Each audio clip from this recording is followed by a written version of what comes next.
Welcome to the Vernon Hills Update. The update offers information about a variety of village services.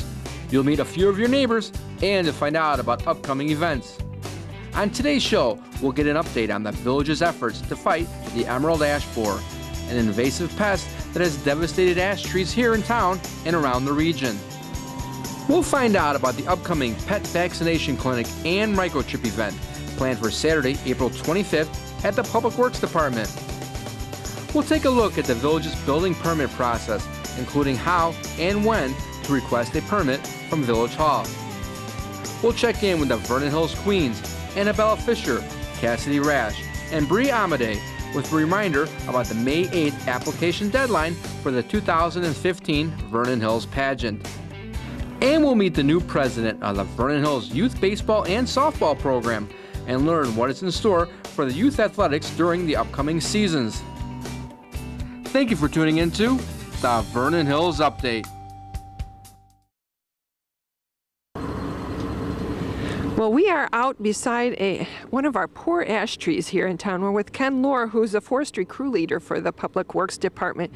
Thank you for joining us, Ken. You know, and we're back talking about emerald ash borer. We've been talking about it, and you've been working on this for a long time. But can you remind people what the emerald ash borer is, in case they just haven't listened? Sure. The emerald ash borer is a small metallic green insect that possibly came over from China area. It was first discovered in Detroit area, Michigan, back in the early 2000s.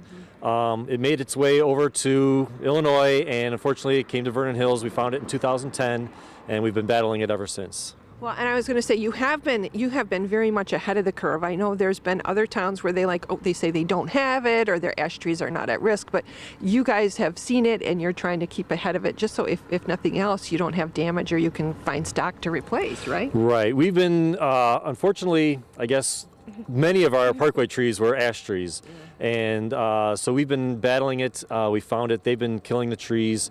We've been staying ahead of it, staying so much that we're actually taking the trees down before they're completely dead. We haven't removed any trees that weren't showing any signs, but once they start showing signs, the trees quickly start to decline, so we want to get ahead of them and remove them before they're completely dead, because once they die, the trees, we've found, they start to fall apart pretty quickly, so that they'll lose branches and break. So we want to stay ahead, and for safety reasons, get the trees removed before they're completely dead. Well, and we have seen pictures of other towns where when it's come through, it's like there are no trees left. I mean, so it's nice that you guys are also doing some reforestation as you go. Right. Actually, last year we removed and replaced over 1,100 trees. Oh. And this year we're looking to remove and replace about 800 trees. So we're ahead of the game, you know, as far as a lot of towns in regards to replanting. And we've been very fortunate that we've been able to remove and replace the trees. So we've been able to get the nursery stock, get the trees planted, and we're staying ahead. Well, now in the past we've talked too about nursery stock, because so many places are looking for trees, because ash had been such a beautiful, durable tree up to this point, till this, you know, kind of invasive species came in, that it is hard to find enough trees because we're all in the same boat here. Right. It has been tough, and we've been fortunate. We've been able to work with some nurseries and get enough stock. We've been able to diversify, so we're not planting all the same species and running into the same issue possibly, you know, years down the road. Well, and as we're standing in front of this tree, let's talk about this, because we're standing in front of a tree and you can see those markings. Can you talk about what that is and what layer is getting damaged and how this emerald ash borer works? Right. Well, the emerald ash borer, typically they start in the crown of the tree and then they work their way down. So obviously this tree's been infested for a few years. We haven't removed yet. This will be removed this spring. So we found that it has been infested. All these squiggly lines you see in here, that's left over from the larva eating its way through the cambium layer. Okay. The cambium layer is the water conducting tissues of the tree. So by doing this, they're effectively girdling the tree, and now water nutrients can't get up to the crown, and it basically chokes the tree off. The tree just starves. So, and this is when we start seeing like the die-off happening. Exactly. So this year, even though this tree last year had leaves on the complete crown, I would suspect that this year very few leaves would come out, and so we removed the tree. Right. Well, and like you said, it was a beautiful tree last fall, even right up till last fall. And now when you looked under there and saw all that, you said it's probably been infected for more than a year. Well, yeah, definitely, probably at least 3 years. And last fall, I looked at this tree. I could tell based on my experience, that it was infested. To this extent, now we can definitely, we've confirmed that it is infested, and so this tree will be marked and removed for this spring. Okay, so you guys are going to continue that effort as you mark and remove trees, especially on the public lands. What about private lands in our own yards? I'm sure I had an ash tree in my yard and it went down, So what about people who have that or who have questions or wonder what they should be doing? If you have an ash tree and if you haven't started treating it, there are some treatments that can be effective. Unfortunately, what we're finding is if you have not treated it up to this point, I would consider the tree infested, and I would not spend the money to start treatments at this point. Okay. If it's a highly valued tree, you could possibly try and do it. As much as you'd be able to save the tree, I'm not sure. It's uncertain. There's no guarantee that you'd be able to save the tree. Treatments have been kind of 50-50. Some have worked a little bit, some have not worked at all. Okay. So at this point on private property, I would say if you haven't treated it, don't treat it. Plan to remove and replace the tree. Okay, and that's something people. Do you have resources that people can contact if they want to talk to, like a private, arborist company or something? Sure. On our website, there's a link to a list of contractors that in the area that can help with removal of ash trees. So. Okay, so we're looking at something that's just it just kind of is what it is, unfortunately. But it looks like we're in a lot better shape than a lot of communities, just in that you've already done so much replanting, and it's nice to see that's going to continue. So if people want to know more, there's more information online. You can talk to Ken and his crew. Let's talk about just some other stuff, because this isn't the only thing you guys are working on. I know the guys are just out doing tree trimming in the spring. This is your big tree trimming time, and that's a whole different thing. And you tell us, what the purpose of that is. Sure. Well, we have had a contractor do some trimming for us, and we've been doing other trimming with the in-house staff. And basically, our trimming goals are to provide clearance over the roadway and over the sidewalk and over the parkways of our parkway trees, and also thin out and remove any dead branches, broken branches that may have been cracked by storm. So just overall, trim the tree, provide health, and provide clearance and safety. Okay. So that's just kind of a routine thing you guys have been doing? Yeah, we try to get to the whole town about once every 5 years. Okay, gotcha. So that's what's going on. Now, other things coming up, I know you guys are very, you like to get the word out. If somebody is working in your yard, you need them to call before you dig. Right, call before you dig, call Julie. There's number that you call, basically they contact all the underground utility companies that may have utilities in the area. They will all come out and mark their lines before you dig. It's free. It's free. You just call the 800 number, and they'll send somebody out, and they'll mark the whole yard. And it's pretty fast. They get there right away. So basically, they have 2 days. Yeah. Once you call, they have 2 days to come out and mark the lines. And I think they're usually faster. And when I know you guys, because you're used to digging, you know what's there. There are, if you're even planting just a little bush, oftentimes there's stuff under there that surprisingly close to the surface. Right, you'd be surprised. You hit a phone line, cable TV line. They're really not that deep. If you're going to be digging any more than putting in some flowers, I would definitely call Julie and have the. Well, you guys have seen that stuff firsthand. Also, let's talk about it as we get ready. Hopefully, when we're watching this in April, we'll be able to be in our yards, which would be nice. And that's everybody goes out and starts fertilizing and working on their grass. Can you remind us that we have been phosphorus-free? Is that the right way? Right. Phosphorus-free fertilizers only. And we've done that for probably 5-6 years now, at least, I believe. And it is helpful. The phosphorus can get into the waters, and it has a whole lot of other issues that once it gets into the waters. And I know when we've done that story before, when the ban first came up, a lot of kind of forward-thinking towns have done that. We've done this for a long time. Like you said, it saves the waterway, and really you have found that you don't need it in your fertilizer, and they've got plenty of great fertilizers that it's not in there. So just watch for that, and most of the providers do it that way. Right. I mean, Illinois soils, typically you're going to have plenty of phosphorus. If you really need it for like a vegetable garden, that's allowed, but on your lawn we don't no phosphorus. Okay, sounds good. One more thing, we've got yard waste collection going to be starting up. That's where you can go online. You can get subscription service through Advance. You can buy stickers around town. That's another thing to watch for, because hopefully when we're out in the yard we can do our cleanups. And then, do you still have a mulch pile over there if we need some? We've got plenty of mulch. Bring your tubs, your baskets, whatever you need. Put it in, and we've got a large enough pile come on by. It's all free. And it's just right outside the fence, so you don't have to be there at business hour. You can come in the middle of a Saturday night when you're almost done with your yard work. So. Right. It's available 24 hours a day. Yeah, just got to dig it out yourself. And as a reminder, too, I've heard people say, I'm worried about the mulch pile because I know we've got ash borer. What happens with the mulch? Actually, once the trees have been processed through our wood chipper, the emerald ash borer is effectively killed. They cannot complete their life cycle inside mulch. So the mulch pile's fine. All that mulch is safe to use. Okay, excellent. And it's free. So that's a deal for anybody.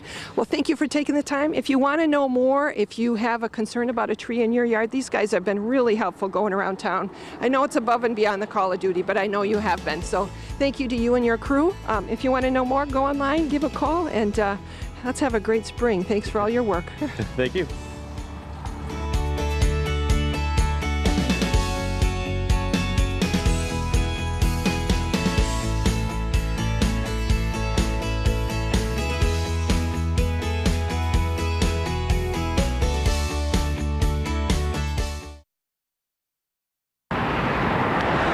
Well, we are mixing up our departments today. They're all working in partnership on an upcoming event. We are at Public Works, which is north of Route 60. We're with Officer Lon Pulaski of the Vernon Hills Police Department, and he's here to talk about an event that's being put on by Lake County on behalf of pet owners everywhere. So thanks for taking a moment, Lon. And we talked about this last year. You've done this before. This pet clinic is a pretty big deal. Yes, it is, and it's very nice for the public. It's very cheap for everybody to come out and get their pets taken care of. Well, that's the whole goal. Is you can have a dogs and cats are the pets that we're talking about. That is correct. No lizards. Okay. No lizards, no snakes, no ferrets, probably. No. Dogs and cats. Lake County will do they'll have actual vets and vet techs here, and they're going to do vaccinations and things. That is correct. They're going to have vet techs to do the microchipping, and then they're going to have the actual vet to do rabies and distemper shots. Mm-hmm. And we're talking pretty cheap because if you go, we have wonderful veterinarians around here, so we're not knocking the vets around here, but. Boy, this is a great deal because we're talking like $20 for a rabies tag. That's correct, $20 for a rabies tag. If you do rabies and distemper, it's $25 combined. Yeah, and they would like your animal to be spayed and neutered because that's a big push. So it's cheaper if they're spayed and neutered. That's the price if they're spayed and neutered. That is correct. It's a little bit more if they're not spayed. And now let's talk about microchipping. I've heard people say, what is it? Does it hurt the animal? Why is it important? Let's talk a little bit about what that is. You've seen it in action. It doesn't seem to be an issue. Not at all. The microchip itself is about the size of a grain of rice. It gets put into the fatty part of their back. Mm-hmm. And when we got a dog that's running around, we can pick them up and put them with a wand and find out the number and then find the owner. Well, and I've had people say, well, I don't want to do it because I think it will hurt, but you're saying, my dog did it, and that was the least of his problems when he went to the visit. So. That is correct. It's the same as a regular shot. Like I said, it goes right into the fatty part of the back.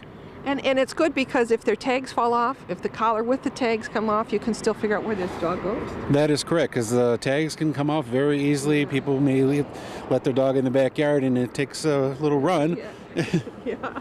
They do. And just to follow up, that microchip, it's only $15, which that's quite a discount from what you'd have if you went somewhere else. That is correct. I've heard it well over $100 in some places, and it's really vital for animals nowadays. Well, and I had seen something in the paper just today. Lake County is really making a push to make sure animals stay with their owners. They don't want any more animals in the shelter. And I know they said in this article that over 1,000 dogs and cats go missing in Lake County each year. That's so huge. But you say you have, lost animals all the time coming through. I can believe that. The numbers sound about right. They're all around.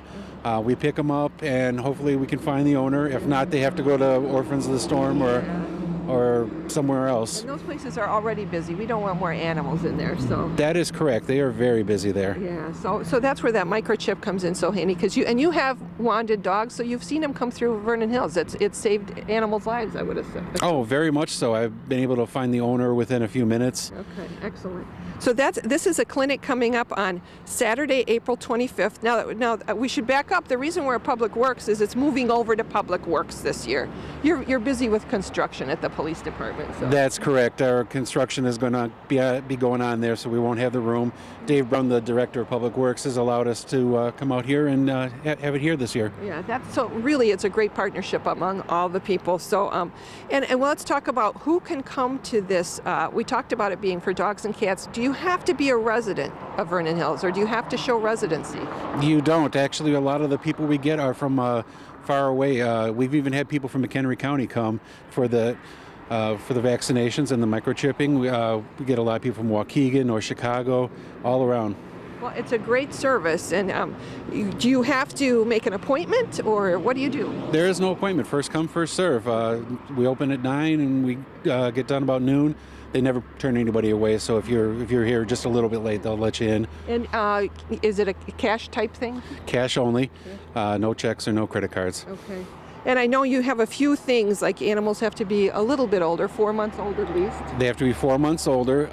If you have a dog, it's got to be on a leash. Mm-hmm. If you think it's going to bite, it's probably a good idea to have a muzzle. Some dogs get a little nervous around other dogs and all that. So if you think it's a good idea to have a muzzle, but it's not required. Okay. And what about cats? You'd like in carriers, correct? Cats must be in carriers. Yeah, they're too easy to get around. Well, and I know you guys have had really good success with this, because this is the third year you're doing it, and you have had an audience. Like you said, they're coming from McHenry and all over, but what kind of numbers of people do you have coming through? First year we did it, we have about 85 or so. Last year we tripled the numbers to almost 270. Okay. Well, let's hope we get some more pet people in here so they can get their animals taken care of. So, and if you want to know more, Officer Lon, he knows things that are going on, but you can go right to Lake County, right? Lake County has all the information about the animal and the situation that you're going to have coming up on the 25th. That is correct. They'll have all that information. They'll be also on our website. Okay. And you can always give me a call, too. Okay, so that's Saturday, April 25th. And keep in mind, too, Lake County is really doing a push to make sure animals stay where animals should. We've got so many animals that need homes from the shelters. But if you do have a pet that's lost, or you found a lost pet, Lon can help you find the owner oftentimes, because they can use the microchip wand. The Lake County also has a website now that you can put up pictures so that you can find out if anybody's seen your pet. They'll post a picture for you. So thank you for doing all this work. Thank you for combining your efforts with all these other departments, because this is a great thing for people to be able to take better care of their animals at a really cheap price. Thank you for doing this interview. I'm really happy that we were able to do it this year with the construction and all that. It was very graciously allowed to us to have here. So, well, it's a great facility over at Public Works. Make sure you mark down April 25th. Come on over. If you have questions, go on the website, call Lake County. But thank you. Thanks for doing this. It's a great service for the community and for the wider community. Thank you very much.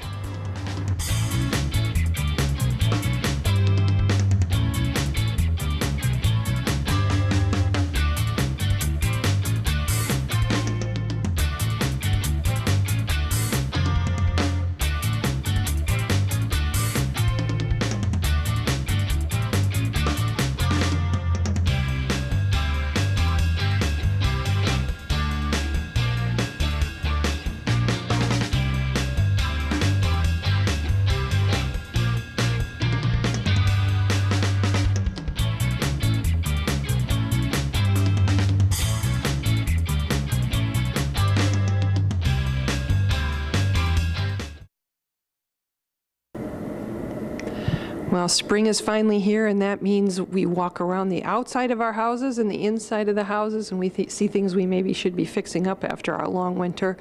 So we're here with somebody over at Village Hall that can help us with some of the do's and don'ts, I guess, of home projects. We're with Mary Gilraith. She's here at the Village Hall. She's part of the building department. Mm-hmm. And Mary, things are picking up with permits. That's what we're here to talk about, is permits. Things are picking up. It's been a busy winter for us because of some very large projects in town. But even, thank goodness, the snow has melted and the sun is shining. We have had quite a few people come in and ask us the process of getting permits for driveways or patios. So it's never too early. If you're thinking of something, now's the time to start getting the paperwork and to see what you need to do to apply for a permit.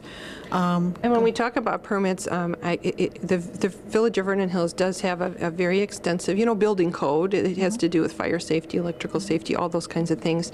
And it is for the safety of residents and the integrity of the building. So it's really for our best interest is the purpose of the whole Definitely. You want to make sure the job is done correctly and according to code, so you don't have any problems down the road. And that's why we require the permit, so we go in and we do the inspections.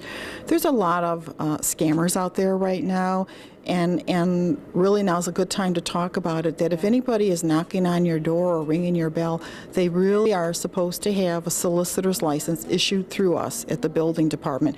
If they don't have that solicitor's license, call the police because they're not supposed to be doing that.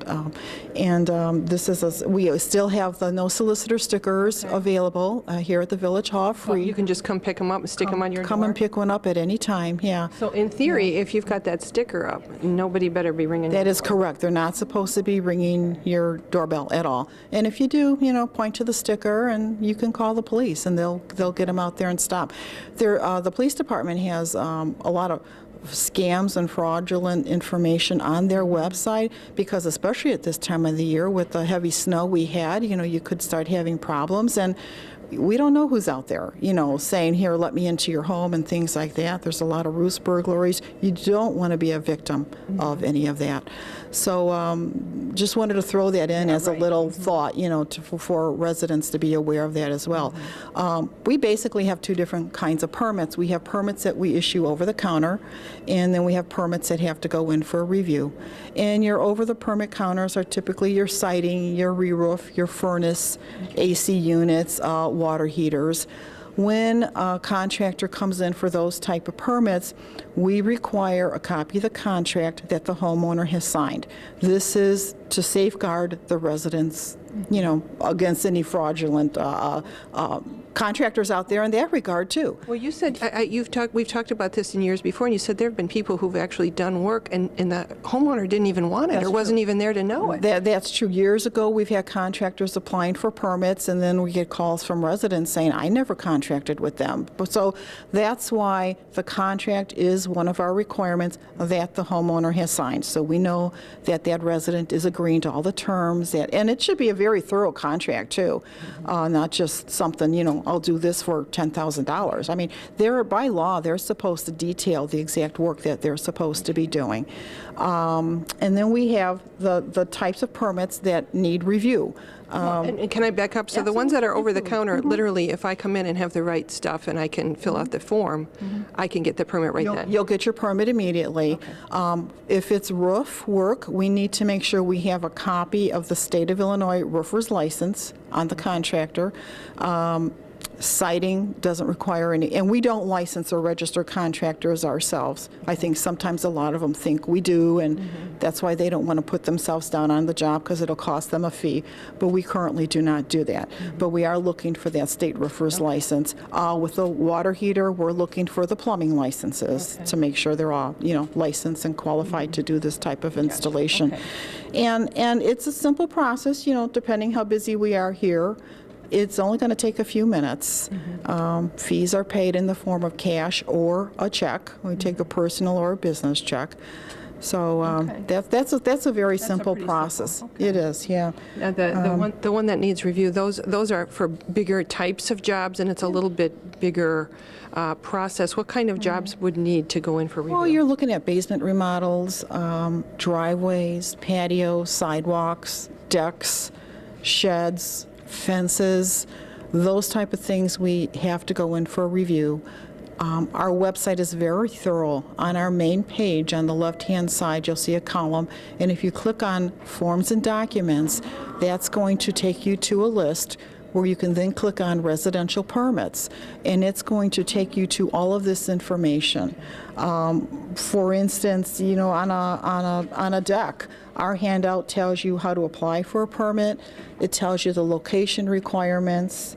It tells you construction requirements. It even gives you an example of the layout of what we're expecting, and it's got the application there as well.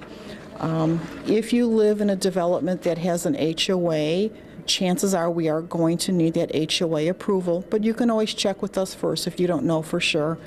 And For people who are new, that would be like a homeowners association that kind of governs the entire That's correct. neighborhood or That's the correct. building. Not every development has one. And then some homeowner associations don't require that they have to give approval, but some of them do. And we cannot accept the application in unless we have their approval with it. Sometimes that holds up the whole project. On our basement handout, we've got an example of what the layout should be like. And take that in. Because so not only do you look at these, then when you send in you have to have plans and all that stuff too. Yeah, so and it has to be with handouts that. explain what we need. We'll need 2 sets of plans. Chances are they do not need to be professional architecturally drawn plans, but they do need to be to scale, show all the detail you're doing. If it's something like a driveway or a sidewalk or a fence, we'll need 2 copies of your plan survey. On each copy, you need to show where this is going. The fence, you need to highlight where the fence is going. You'll need to show the dimensions of the driveway, and I say that only because sometimes maybe a homeowner wants to extend his driveway out maybe 10 inches or 12 inches on each side. The handout explains the code requirements of how wide you can make your driveway. Same thing with a sidewalk. It will tell you the location or how many feet away from your side line of your lot. Or how far away from your neighbor you have to Exactly. be. Yeah. Exactly. Yeah.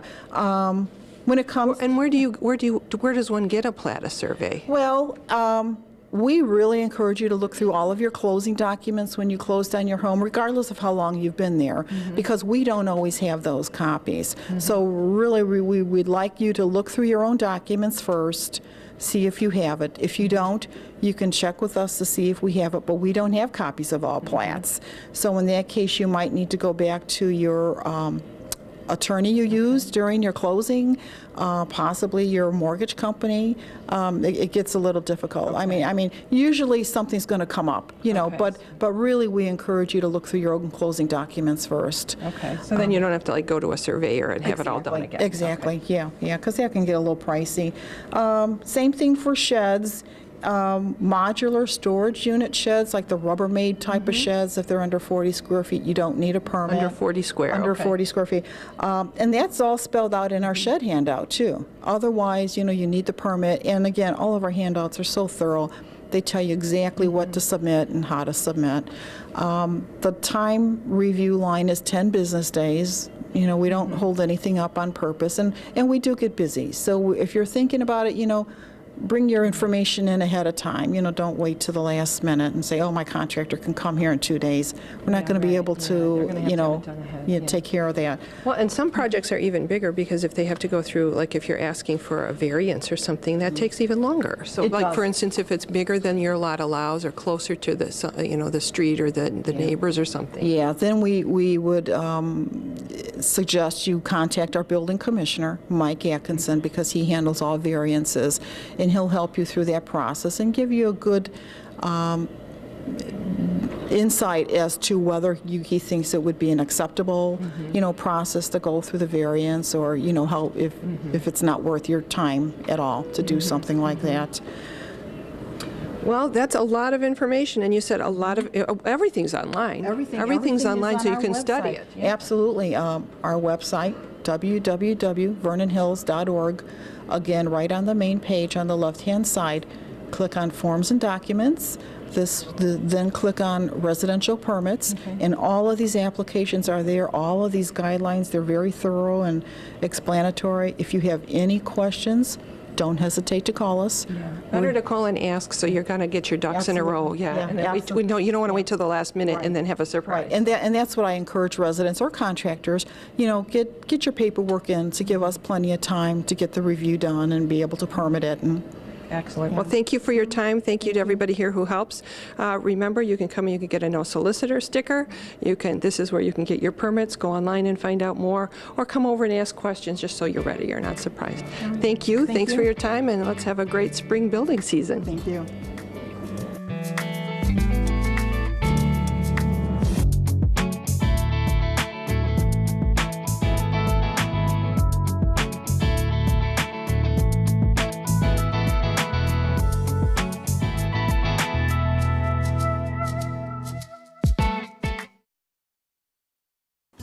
my name is Bree Amadei, Miss Vernon Hills 2014. I'm Cassidy Rash, Junior Miss Vernon Hills 2014. I'm Annabella Fisher, Little Miss Vernon Hills 2014.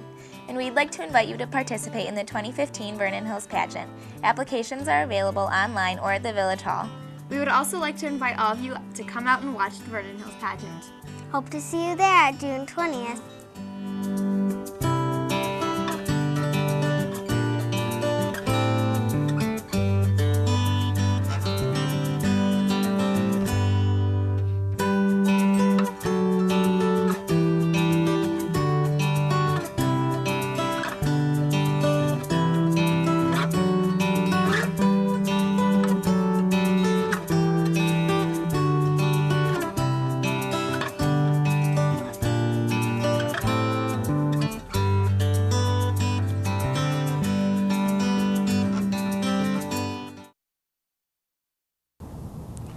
Gosh, it is just so nice to be outside here on the baseball fields over at the Vernon Hills Athletic Complex. We're with Bill Paulison to talk about baseball, softball, sports for our youth, and a lot of other things. Thanks for taking the time, Bill. And it is nice to be out here at the VHAC, isn't it? Lynn, thank you so much for having me out here. Yeah, it's fantastic to be out on the fields. After the harsh winter that we had, it's fantastic to be out here in full of the sun, and baseball's right around the corner, so is softball. Yeah, well, let's talk about that. We're going to talk about a lot of things going on with Vernon Hills Cougar Youth Athletic Association, but since we're talking about the fields here, we are blessed in this town, aren't we? The kind of facilities we have here at the Vernon Hills Athletic Complex near the high school, around in our parks, we've just got fields all over.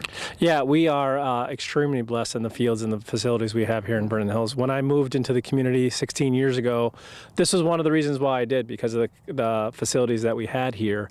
I grew up playing baseball a lot, and I thought I had nice facilities where I grew up. I've traveled all along the state here to play in different tournaments and whatnot, and we honestly have the nicest fields that we play on. So we are so blessed here in Vernon Hills to have these fields. And it's always fun when you, like the nights when the kids get to play under the lights, and the other teams that come in, they feel like big leaguers. I mean, it's awesome. They do. For those of you that know, we run a bunch of tournaments here. We run 4 or 5 tournaments a year, and year after year after year, we get people always coming back because they said, you run great tournaments, your facilities are fantastic, you have the lights. They said it's experience that most of those kids don't ever get to have until they come here. So it's great. We are fortunate, and we are also fortunate with the kind of people we've had who have stepped up to the plate, so to speak, to help make sure we have youth athletics around, including yourself. Let's back up and talk about how maybe even 16 years ago or a little before that, there were not a lot of opportunities for kids from Vernon Hills. You had to go to other towns to do stuff years ago. Yeah, so my kids aren't that old when I moved into the community, but yeah, as I understood it, a lot of times we had to travel over to Mundelein and Libertyville, as you said. But Mark Peterson brought a lot of the sports programming into Vernon Hills. And it started with some of the football programming. It started with the baseball programming, expanded to softball. It's now gone to lacrosse and flag football. I think I mentioned tackle football already. So he's done a great job to bring a lot of these sports onto these facilities and organizing things for the residents of Vernon Hills to be able to play these sports. Well, and when we talk about this youth athletic league, it is primarily volunteer driven. It was a lot of hours. You know, Mark put in a lot of hours getting it going. He always had a crew of commissioners and board members and parent volunteers and coaches and all of those people who have put in a lot of time over the years to grow it to what it is. And now there's been a little bit of a change. Thank you to all of them. And now there's been kind of a little bit of a shifting as people grow older and they're on to new things. Yeah, absolutely. I actually kind of helped Mark and filled one of the director spots that you mentioned, as did the vice president of our organization, Brian Mahler, who serves as our travel commissioner. And he also puts in a lot of time. But you're right, it all is parent run, and it's all volunteerism, so we can use all the help we can. We absolutely appreciate all the coaches that have been through the programs in the years and those who have volunteered this year to kind of help run some things. But we are looking for continued support from the community to kind of help make the best baseball and softball programs that we can here in the community. Well, and you've split it kind of in half now, I understand. You've kind of got the spring stuff going on now, that's under you, and then Jeff Wilgus has stepped up. Now, you've got younger kids. Jeff, bless your heart, because he's just must be doing it just because he loves lacrosse and Vernon Hills, so thank you both. But you've kind of split the role a little bit. Yeah, we did that. The philosophy was this was underneath one umbrella. We had everything together, but we decided to split it up just so that we can put more focus in on the individual sports. There is a small overlap, as you mentioned, with lacrosse and the sports that I run. But yeah, commend Jeff for not having any kids in the program and stepping up to the plate and running those programs. And so lacrosse does have their registration going on right now. They do have some clinics that are coming up. But again, he should be really commended for the job that he did to kind of step up to run those programs. Well, you all are, and we can't say enough. I mean, you need people to help at all capacities, because I believe, do you have still some board member seats you'd like to have people attending board meetings and things like that? Thank you. Yes, we actually recently in the last 2 weeks we filled 4 of the 5 open spots that we had. For the residents that know, we've hired Pete Bamer as our treasurer, Dennis Drexler as our secretary, Carrie Getlin as our commissioner of house baseball, and Bob Pieper as our community parent rep. All great individuals, all really wanting to make the best program that we have. We do have one opening left, which is the commissioner of softball. So for folks that are interested, you can send an email to www.baseball@vhcyaa.org. Yeah, it is kind of a mouthful. It anyway, is. But yeah, and we'll have that information online. And do look on the website, because that'll tell you about all the clinics and tournaments and everything else that's going on. So this is going to be a big, exciting year. And another thing that people need to know too, because you do try to keep the cost low by having all these tournaments. So if a parent isn't used to, like for instance, if you're used to going to a gymnastic gym, you pay your money and you get out of the way. This is totally different. You talked about the volunteers. It's at all levels. Yeah, and it really starts again with our coaches, right? At all levels. Coaches are what makes youth sports the experience for the kids. Without them, I am a firm believer that the kids don't have a great experience. And so it starts with them volunteering their time and other parents helping to assist out. And even if you're not an official, coach or an assistant coach, there's still plenty to get involved with team moms, volunteering to kind of help shuttle kids to practices, to games, making sure that they're on time for things. And so we really could use the help in whatever fashion or capacity that we can. And you're right, our tournaments do kind of help us because we are lucky relative to some of the other communities. Our fees actually are, for the most part, lower than most of the other communities around it. And it's because of the parent volunteerism that we've had in the past and these tournaments that we run. And so that will continue then? That absolutely will continue for sure. Well, and before we leave, let's remind people, like, this is for the youth, so this is for kids who are kindergarten or even younger. Tell us a little bit about who can be watching for this. Even if they've missed baseball sign up for this summer, what are some of the programs to watch for? So yeah, so for us, our baseball programs run, it starts as low as 4 years old, 4 and 5 year old t-ball, all the way up till 7th and 8th graders on the community side of the house. And then we do offer a travel program, which is slightly a bit more competitive, and we travel around to local areas and play other teams. That starts at 8 and goes up to 14 years old as well. And on the softball side, we start there at 6, 7, and 8 years old. We have a freshman group there, and then we run that all the way up actually to some levels that high school players will come back and actually play on some of our teams. So we have a pretty wide spectrum of age groups we have here. And so we're really looking forward to all the participation. And then we mentioned lacrosse, and I did see, I saw a survey come through saying to a lot of the community saying, hey, would you like POMs? Would you like some other things? So is that the sort of thing where you look to the community and say, what is it you want? Let's see what we can do.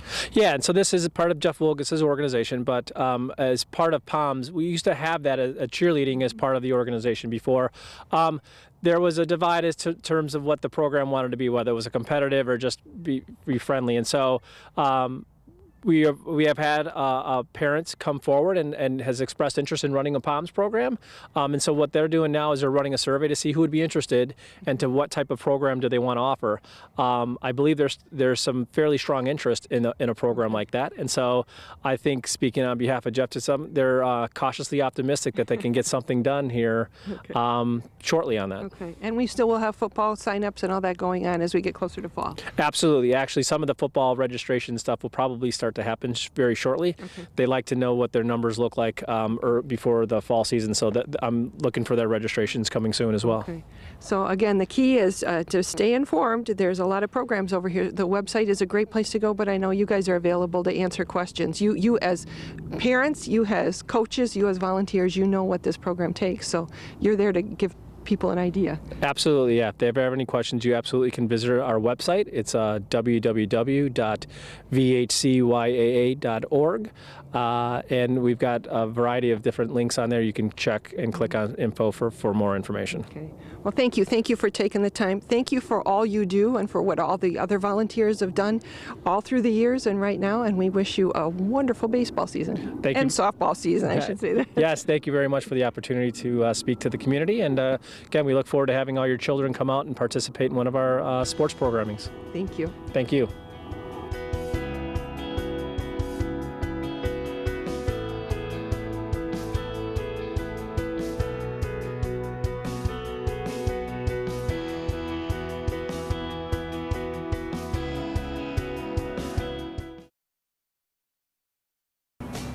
For more information on today's show, please contact Mike Storto at 847-918-3560 or email mikes@vhills.org. Thank you for tuning into the Vernon Hills Update.